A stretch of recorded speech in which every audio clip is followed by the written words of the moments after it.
Welcome to part 2 of Chelsi Shikongo Talks. My guests are Priscilla and Nahenda, where we are finding out more about them and continue to talk about women in entertainment. Society generally says that you have to be skinny to be beautiful, you have to be skinny to be sexy. Do you think that mindset is changing in the world? Very much. Yeah. Very much. I've seen it with plus size models coming out. I've seen it with musicians coming out. I've seen it with kids coming up. I'm also working with schools whereby, there's once a year, twice a year. It depends on who invites me, where they have a mother-daughter kind of function. Yes. A brunch. There you talk. If you start with self-love early in your life, and you can impact. You know what I do with I have 2 daughters, by the way. Lerato and Retabile. One is 9 years old, one is 4 years old. She turned 4 years yesterday. Oh, happy birthday to her. My dear, thank you so much. Yeah. But what I do is my daughters, people always say your kids are so full of themselves, and also my son, because when I first started with the campaign, my son was at Sederhof. So he was being bullied because we look like giants.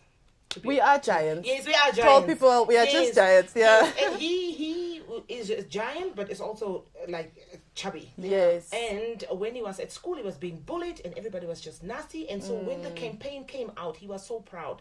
He literally took the newspaper the Monday to school and said, "This is my mom." And then they invited me to the school to say, but let's come and talk about this. And it changed a lot of their perceptions. And up until today, after I'm done with the whole conversation, a lot of mothers, they see, because a lot of husbands reach out and say, can I please enroll my wife in this story? Because if I tell her I love you, she's just saying, oh, okay. Because if somebody says, oh, you look so beautiful, you don't even know what to do with the compliment because you don't know it. And you don't believe because it yourself. Because you don't believe it. Yeah, it comes with the belief. You don't believe it. So it happens that you need to constantly remind your kids also, you're beautiful. I stand in front of the mirror, then I said, all of us, come, let's stand. But the 3 of us, ladies, girls. Then I am like, you see, this is mommy's thing, but I love it so much. And this one, it's because of, you see, and they love themselves so much, the bodies, and you will not degrade them, not even at school. And my middle child is actually a very quiet, introverted child. But she will tell you, listen, my dear, what you think about me will never define me. It's what I think about me. Man, I always am always happy to see women that are bigger in size be themselves on the internet. Like, I love a good Lizzo. Like Lizzo, even Megan the Stallion. Like Lizzo goes. So I think if we do more, it's really people within media too, because it all starts within media. It's always, if I watch a Lizzo, I'm gonna be like, if she can do it, I can do it too. Exactly. A lot of popular people don't realize that they are really soundboards. Like, if I watch somebody be great, I'm gonna be great at it. So I think that we're changing the status quo. Yes. I like it. I love that people are being comfortable in their own bodies, in who they are. They really just honing in like me before all of you. Exactly. And I think that's what Megan the Stallion is doing for me, because I'm happy that I'm gaining weight. I still have that little voice in my head because I've done modeling for 5 years where I'm just like, is it too much? But then I'm like, but you're happy, Chelsi. You're happy that you're gaining weight. So I think it's also really nice to see women getting gigs, because back in the day, only women with a certain body size used to get gigs. Now you can see swimming where it's people are taking on bigger size women. It's really, that's how it works. It's the brands coming together and then popular people coming together to show, because these people watch on TV, they watch on TikTok, they watch on Instagram, so they see that I can do it too. Normal. If somebody can do it, I can do it too. Do you think fat shaming is becoming the thing of the past, or is it still happening? It's still happening. It's still happening out for sure. there, like in general. They will tell you a girl cannot wear a crop top, or you cannot wear a high-waisted jean, or you cannot wear shorts, or you cannot wear a tight-fitted skirt, you understand? Because it's just not for a fat person. But instead of being mean and saying that, why? Because I think there's a popular thing on TikTok. There's 2 friends. One is skinny, one is plus size. They wear the same thing. And there you can actually say, no, but all clothes are for everyone. They're for It's everyone. just how comfortable you feel and how you carry yourself when you have it on. You understand? To feel comfortable. Exactly. Fat shaming is something that's gonna take us a long time to get over, because we have for so long we implanted the core of skinny or like beautiful is the next thing. It's the next like size zero. Yeah, size zero. Size zero, or size like 10. just in the middle.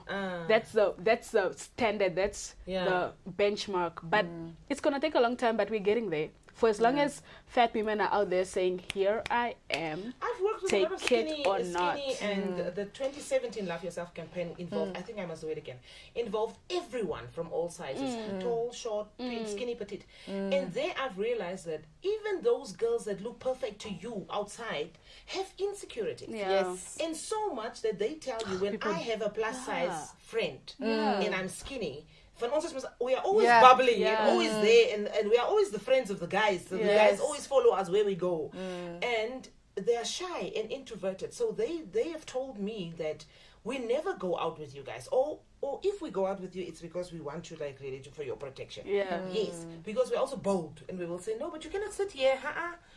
It's our table. You cannot do that. While you will just smile and I'll just be like, yes. Yeah. You see. It takes all of us coming together, really. Yes, it does. It takes all of That's us why coming we together must- and saying, when you look at the next girl, you're like, girl, you look good. Exactly. Don't be out here. People will always talk. Let them So, talk. I think So my you look biggest good. struggle is, like, for example, I'd be in the bathroom. yeah. And then a plus size woman would come in and she'd be like, oh my gosh, I wish I was as tall as you or skinny. And then how do I Now answer. change the, because then I perspective. get into that mode of Yeah. like, oh, I like your earrings. Yes. But Just that's to the best change way the to do it. conversation, because I don't want to say you don't want to You be don't like wanna me be because like me. because I I have have my my own own problems insecurities as also. well. Yeah. Because they won't believe you in any case. Yeah. Yeah. So how do you just like redirect that conversation, or do you just say, like you said, you're beautiful too. You're beautiful just the way you are. I always give back compliments. If you say you're gorgeous, I'm like, girl, have you seen yourself? Okay. You see, yeah, switch It's it over always like it's that. always in exchange. So I don't know. People really feel happy when somebody tells you you're beautiful. Like like you get out of your house, you think you're beautiful, and then somebody else. You need a And then somebody else says, wow, you look gorgeous. When I walk out the bathroom. No, I do it too to myself in the mirror. I'm always just like, girl, is that you? Love it. Yes. It's quite hard to do. Yeah, it took Giving me a long yourself time. affirmations in the mirror is a hard thing to do, but You must just do it every time. The more you do it, it gets comfortable, and you like your mind changes. Yeah. Mind is something that we should I always was in a work with. toilet once.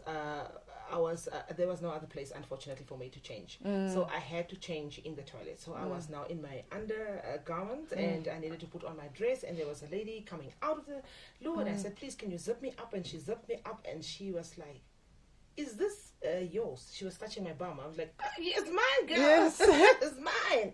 She was like, I so wish I had it. I said, no, don't ever wish. Then we literally stand next to each other in front of the mirror, and I said, Wow. did you see? I have a round button nose. You have a beautiful straight nose. You see, I've made similarities of what you have and what I don't have. And so then it's in our nature as women to always want what the other one has. Yeah. But you don't know that person doesn't want that. She said, no, I would pay a lot of money to get your butt. I'm like, no, but I was born like this. And I didn't want it in the beginning because I had anorexia when I was growing up. And I had bulimia when I was growing up because I developed too early in my life. So everything came out, and I was in class, and everybody was still looking like a daughter, and I'm like developing into this teenage girl, but I'm also just 9-10 years old. Yes. So my teenage years, they were not good until my mom switched my mind to the self-love. Yeah, So definitely. that I could understand. Me too. Yeah. I could So relate. it's all us helping each other to grow. Yeah. Priscilla, would you say there is a lot of work for plus size models in Namibia? No. No. No. I'm even scouting outside. I'm really scouting outside and sing to myself. I'm singing this song to myself. Girl, you're gonna do it someday. One day somebody's gonna realize you're the one, you're the one, you're the one. Because I need to say it to myself every time, and I need to apply it every time. I don't think they understand. If they say plus size, it goes literally up to size, say, 12. 14? Yeah, 14. I was part of the fashion week also, so there you can see there's a platform for plus size ladies also, but not that much. We were 3, 4, 5 plus size ladies. So I would really love if there can be like a modeling kind of a thing. I'm thinking to change the perception of society. Plus size, for me, it can be size 12 to size 18, but for somebody else, it can be size 18 to size 52. You understand? It all depends. Yes. Because you can have a shorter frame, and then you are at the exact same kilograms as somebody else that is taller than you, but you are plus size. You understand? Because you are short. Yeah. So we need to like change our whole perception of what is plus size, what is not. Our BBWs, plus size, extra large, Jose, Saucy. Love that. Priscilla, what does success look like to you? Nayen's the same question as well. Oh, my dear. I also want to buy a yacht. Yes. Success to me. I want to go to Paris. I want to go to Italy. I want to take my family. I'm a family-bound person. I want to take my family everywhere I go. I want to sing at the most amazing stadiums and arenas. And where do you want to sing? Like, is there like a specific festival concert that you want to do in a specific country? I can be honest with you. I want to sing for the Queen of England.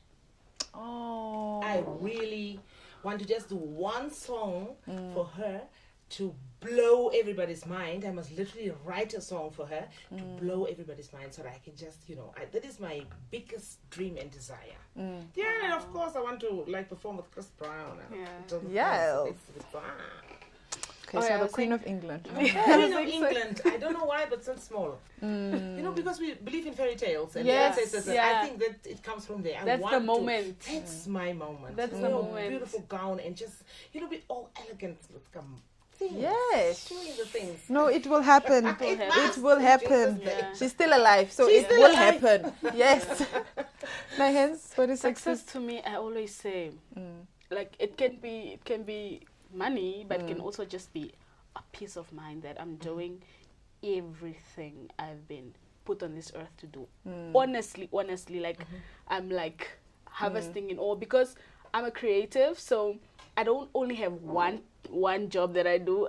I'm a stylist, I'm a creative director, I'm a producer, I'm a actress, I'm a what. So honestly, I want to horn into all of this and just be one wholesome person that is putting out work for the world. I create for the world, honestly. I don't mind if I create and you didn't put a name there that it's me that did it. As long as you guys are looking at the pictures, you guys are looking at the videos, you guys are looking at the films, and you're like, wow, if only I could be that. Be like, you can, babes. You can. So that's really like what I would consider successful to me, that just creating for the world, like never stopping. And who would you want to dress one day?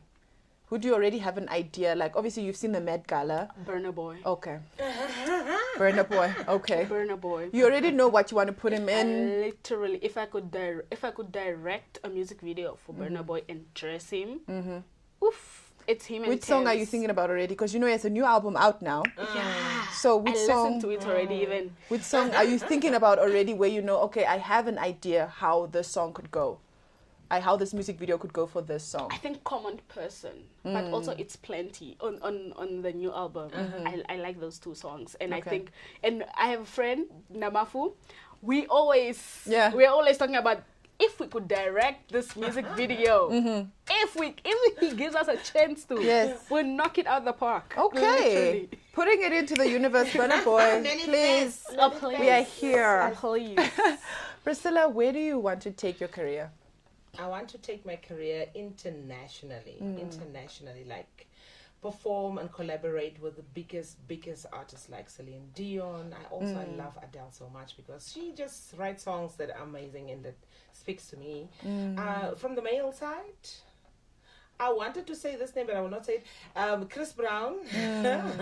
I would really have loved to perform with Luther. What is it about Chris Brown? What is it? Is it his voice? Is it the way that he writes? Is it his melody? It is the functional. Oh, the sauciness. Okay. At that point. Yes. Yeah, he do the things. Yes. Okay.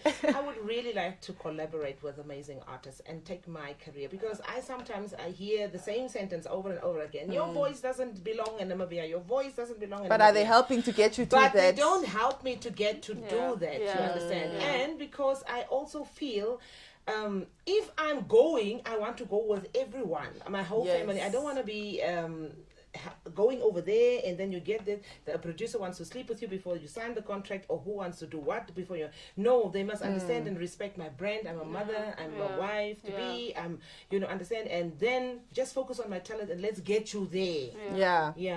I've literally reached out to a lot of people regarding that, but people are people. Yeah. People are people. People are people. Yeah. Yeah. Have you both ever experienced any abuse in the creative industry? Had an experience where somebody was just harassing you, sexually, verbally, and you're just if you can, are comfortable with speaking about that experience, and what did you do after that? Did you call them out? Do you think it's important to call people out when they do these things, even at the level that they are? I have not experienced it as in an open discussion, but I have experienced sexism and I've experienced discrimination as well in studios at times, and because also at gigs, one is paid more than the other one, but you are the one that is opening and you must jive up the crowd, and then this person just comes from nowhere, and then the crowd is all of a sudden they are just they are thinking, no, where's that lady that was there? You understand? So, but for me, I prefer to tell you straight to your face. If you are having this perception of me being here for your pleasure, I'm sorry, my dear. And I will walk out of your studio. Yes, because I pay for my music. I pay for the recording to be done, you understand? And I help you to record or to make the music. So when I'm done with you, I'm literally done with you and say, okay, I did pay, so thank you so much. I will give you credit on the CD, but this is my work now because I paid for it. Yeah. So then they get this of, no, let's just go and drink coffee, or can we go out for... Then I said, no, my dear, I'm not there. Yes, a lot of them, they later on understood, oh, she's not there. They like to try first. But try first. There's always this sneaky conversations within, you are recording, and then it's a lovely, sexy song that you're making. Say, oh, there was one song that I made that's called Jungle Fever. And it was like, oh, because one sentence it says, make a grown man cry. And it was like, you know how to do the things, you understand? But it's not for you to focus on my lyrics, it's for you, because you have to make music for a certain genre, and also for certain people in there. Jungle music was more for the young and hip. Yes. Yeah, the teenagers. Yes. Not for you to come and tell me, do I know what I'm saying? I know, of course, but don't ask me. Exactly. I've been blessed. I've been blessed to work, because I mostly work with male, and they're very professional. I've been blessed to have really a good company around. I'm always because usually when I work on a production team, we're only 2-3 females, but they've all my friends that I work with have always protected me, and so I've been blessed. But it's always important to always if you feel uncomfortable, if you feel you've been treated some type of way, say it. Say it, because people are gonna get used to treating you anyhow they want to. So say it, put a boundary. Yeah. Even as a creative myself, I always feel is my work good enough? Yeah, exactly. Must I change this? Imposter syndrome. Do you guys also suffer from imposter syndrome? Yes. Every project that comes out, I'm like, I should have been, I could have been, I should. Yeah, imposter syndrome every day. Normal. I think it's normal. I think I've accepted it now. We all go through it, and I'm just like, no, I'm not going to entertain this. You know what? It's out. But is it a huge? Do you think it's a huge issue in the creative industry? I mean, look at Biggie Smalls and Tupac. Look at Whitney Houston, Amy Winehouse, Jimi Hendrix. It was always just, there's even a thing called the 27 Club, which is all the artists or musicians that died at the age of 27. So do you feel like mental health is a real problem in the creative industry, and we don't want to talk about it yet? Always. I think creatives really, because the thing is, we're not 8 to 5 or 9 to 5 where you go to work, do your work, close the office, go home, sleep and relax. No. Especially me, my creativity is one that's always chasing me. Like I always say I have creativity as a stain on me. If I have to do a project, if you call me up and be like, I want to start a show, or I want you to direct a music video, I want you to style. 24/7, my mind is going like this. It's going like this. So if she could do this, she looks nice in this color. If we could, we need to look for a location. We need to. It's going off like that, and in doing that, you sort of forget exhaust yourself to do everything else that you like to make yourself happy, to do just normal daily things that you like. So what is your coping mechanism though? What do you do? Music. Yeah, literally I wake up early in the morning and I put last Burna Boy. I'm off. You're off. I can be able to do it. So I can be able to do whatever I have to do. So it's mental health and creatives. It's always going to be a thing because also you put your work out there, it's judged. Literally. People like it, some people don't. Some people have this to say. So you are at the mercy of each and everybody that listens to your music, watch your music video, sees a picture of you. You are at their mercy. Unfortunately, that's what we have chosen. Comes with the industry. Yes. Unfortunately, that's what we have chosen. So you should always check out your mental health, always, because, and like you can say, I'm an artist. It's gonna come, especially when you get big. We look at people like Kanye. We look at people that, and he has bipolar. Yeah. So on top of that, we look at people that are there, that are. You can see that they are going through it. Who are you that's here? You're also gonna get there. So you need to accept that mental health is a thing that every day I have to work on. I have to work on it every day actively. Like I like when she says, I wake up and I actively, today I'm going to be happy. Today I'm going to be joyful. Like literally, you actively have to choose to want to win. Yeah, as well. to want to win. We ask every guest this question: if you could give your 16-year-old self advice, what would it be? Girl, being insecure for nonsense, don't even go there again. No. If I could go to her literally and stand next to her, I would tell her that you would never know how amazing your future is going to look like. You would never know how to be a beautiful mother, a beautiful sister. You understand? Because I was so insecure at 16. And I was skinny, but I was insecure. And I was so afraid. Because these guys of Namibia, they always call you on the... when I was skinny, I was taller. So they used to call me, is it kangaroo or is it nape? Nape is like camel pert. Yes, they used to call me that. Or they call me my size. Or they will call me, those type of words that I don't like up until today. Yes. So for me, I would tell myself, just breathe. It will get better. This too shall pass. This will definitely pass. Yes. Breathe. Yeah. It will get better. 16, man, 16. 16.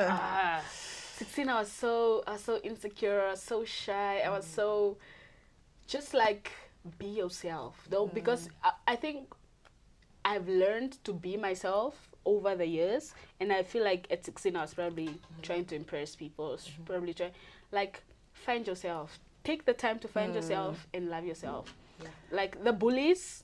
Yeah, the beliefs, I think I would tell myself that everything that happened to you as a child is not your fault. Yeah. And that everything that you think you know is not true. Yeah. It was just told to you because those people thought what they were saying to you was right. Yes, but you now have the opportunity to discover who you want to be, because as a child I was always told who I am. You cannot wear a skirt. Don't talk back. You are a girl. Your hair, your hygiene. Everything was taught to us. That's all of us, man. So we've always been told that. So like, just focus on learning yourself and love yourself. And loving yourself. Honestly. And be a child. Be a child. Enjoy being a teenager. Be a child. Like, all of that stuff is going to stay. It's going to be there. I spent my teenage years trying to impress people. Yeah, fitting in. Peer pressure. Hating on my bullies. He said this, I hate him. Because when you take a 2-year-old or 3-year-old girl, the confidence she has to perform with a brush in front of the TV, whether she's singing false or whatever, that confidence we lose. You know why? because when you grow up and you're 5, 6, 7, 8, 9, 10, somebody tells you, you're fat, you're getting fat. Yeah. Just one negative word changed that whole The trajectory of your whole life. into an amazing insecure person. Yes. Yeah. Or trauma as well. Trauma. Trauma also Or changed trauma. the child. Sexual molestation. Yes. Whatever. Everything. Yeah. Alcohol, parents divorcing. Parents going through the most, parents just fighting and abuse, gender-based violence. Yeah, and I think between 14 and 18 we really take on, because we are also at school, we are in high school, so we really take on other people's problems also. Yes. Because in the class, the kids, whatever that's happening in their houses, they come with it to school. We have the conversations, we are getting bullied, we take on a lot of trauma. So share the things off, man. Just shed it off. Shed it off. Cry if you have to. Like Be the cry baby. It's Yeah, fine. it's fine. At least you're getting, all that out. Yeah. And journal your feelings. Journaling. I literally have voice noted. journals. Up until today, if somebody takes my journal, we find a lot of nice things. Literally. Or if you are draw. Because you know people have different ways of expressing their emotions. Find your way to express yourself always. Last and final question for the both of you. What's next? What's next? What's coming up? What's about to pop off? New music. Are we getting an album? Yes. I want to first release the first single in December, and then next year, early release the album. Can you tell us like what type of genre would the single be? Oh, okay. Nothing at all. They're still in artist world. They still. Oh yeah, we don't have. We don't. Like in the creative industry now, maybe they don't take intellectual property seriously. They think like, we'll just steal it and twist it in its mind. Nahenda? Just more creativity, more production sets. Are you working on something right now? In terms of acting, I filmed back in May. You were in the film? Yeah. Okay. Doing the thing. So coming, I don't know when it's coming, but it's coming. Yeah, but we have also shot Rock the Boat season 2. We are finalizing it in August, so we should be done, and then we should start rolling out everything. What is it about? What is Rock the Boat about? Is it just for singers? Yes, musicians. So basically, we are capturing the music industry, the music genesis on a stage. Yes. On a stage in Rundu. Okay. We go to Rundu and we film this artist. We filmed we filmed so many people that are within the Namibian music industry. Doing what they do best. So how can Priscilla get on the boat? That is on the bag. Rock the boat. It's always with Rock the Boat. It's always about catalog. So bring out as many singles as you can, as many albums as you can, so we can be able to have like a whole thing together. Or to put something together. Yeah. So in December, got your first show already lined up for the whole album single. So it's basically always on the boat. Yeah, and then also styling. Always. Like always styling. Always. So dressing up. I think the world is my closet now. I go and source things, dress people. Do you randomly also just shoots. like when you're watching people, you're like, he could have worn this pants I'm with. always Really? in people's DMs. I'm always in people's DMs. I'm like, really? babes, Why? you should have worn that with a blazer or something. Yeah. Why are you wearing like that? But not like in the street. Like let's say you're just having a coffee and you're like, okay, wonder where the person got that from, or like, wow. If that's it actually an impresses me, interesting hat. I don't really judge people's personal style, because there's people's personal style. You wear what you want, but like if I want it, I'm gonna be like, wow, I should get something similar to that. Okay. And just juicy. You like Dress it up. It's been a real pleasure discovering about the both of you and your space and your journey in the creative industry as women in entertainment in Namibia. So thank you so much for coming and just sharing that journey with me and that space with me. I truly, truly appreciate it. Thank you for inviting us. Thank you for inviting us. Such a great conversation. It was so much fun. Yeah, I such a had great fun, conversation. honestly. Thank you so much. It's a pleasure. Yeah.